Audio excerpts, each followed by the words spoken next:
Now, the NRA calling on the federal government to review whether bump stocks comply with current law. Joining me now to discuss, Rich Lowry, Fox News contributor, National Review editor, and Stephen Loomis, president of Cleveland Police Patrolmen's Association. Stephen, let me start with you. Yesterday, they started making rounds that several Republicans were considering this, and now it seems to have built into a groundswell. What are your thoughts on the removing this? Because a lot of folks are saying, while it sounds like it might be reasonable, many are afraid that it opens the door to a slippery slope. Well, sure, it's going to open a door to a slippery slope, and politicians shouldn't be politicizing this, at least until the investigation is absolutely complete. Blaming guns for this absolute tragedy is like blaming the airplanes for the tragedy of 9/11. It's a ridiculous notion. So we need to look at the training of the men and women of the police department, where there's going to be lessons that are going to be learned from this. But to politicize this is just atrocious at this point.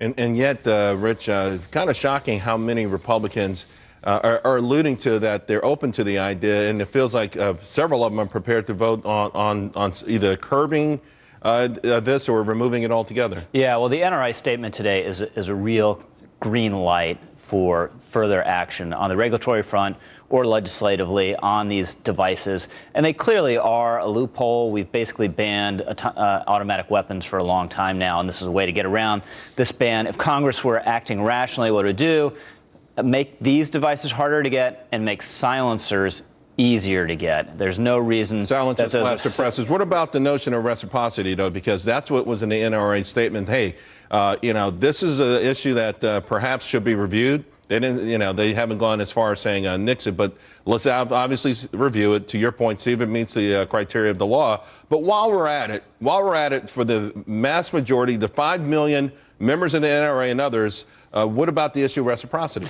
That'd be another good trade. I mean, the way actually legislation should happen, find a couple things that make sense, put them together so both sides can vote for them. And that there are rare opportunities to do that.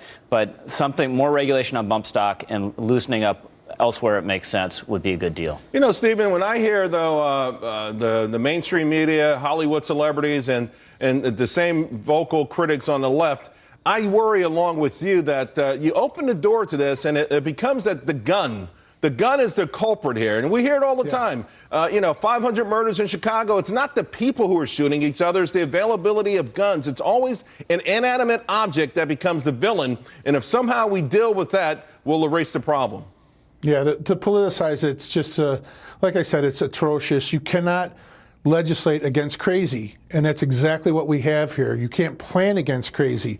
What you can do is you can train to react to crazy. And that's what the Las Vegas Police Department and the men and women and first responders did in this case. So it's a tragic event, but at the end of the day, it's not the gun. It's the person pointing it and shooting it. That's the problem that needs to be addressed. And anything else is just politics as usual.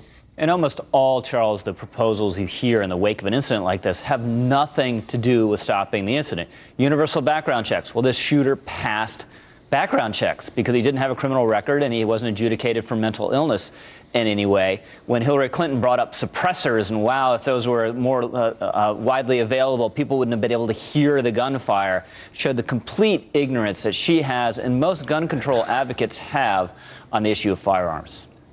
If this goes through and it does open the door, what do you think would be next, Rich? For instance, mental health checks, some sort of universal list. Is there another area of quote-unquote compromise out there? And because, again, I think this is a legitimate concern because there's been a major effort to repeal or certainly hamper the Second Amendment. I doubt there'd be anything else. I think Republicans have proven they're pretty stalwart on this issue. And if they're not, the NRA will be there. And it's not that it buys people off the way liberals accuse it of.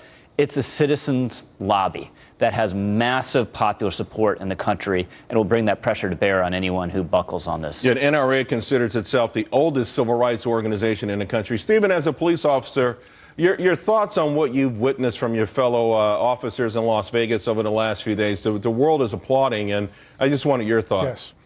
They should be applauding. And this happened in Orlando, and every one of these tragic events, these officers, and mostly Basic patrol guys are the first responders. They're the guys on the ground.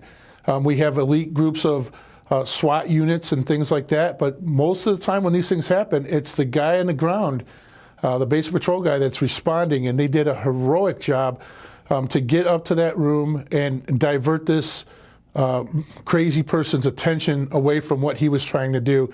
Saved hundreds of lives. I would estimate hundreds of lives, because he knew that they were right outside that door, and he took his own life like the coward that he is. Yeah, and the first guy there was an unarmed security guard. Absolutely. He literally ran to the sound of the guns and got shot in the leg.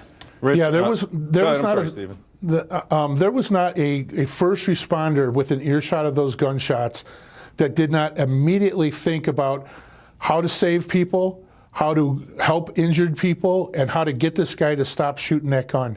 There's just not. That's what we do, and I'm very proud of the men and women of the Las Vegas Police Department and here in Cleveland and everywhere else in the country. And that's not the false narrative that we're used to hearing on some of these other shows. But that's who we are. Amen. That's who we are. Thank you both very, very much, guys. Thank you. Before we go to break, I want to take a moment to show you this incredible display of patriotism.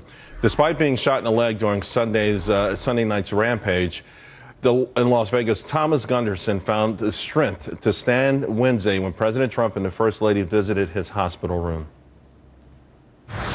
Where's this thing at? Take your time. Take your time. Man, this guy looks tough to me. Thank you so much for being here. Appreciate it. All right, it's just called basic respect for the office, the man, and the country. We'll be right back.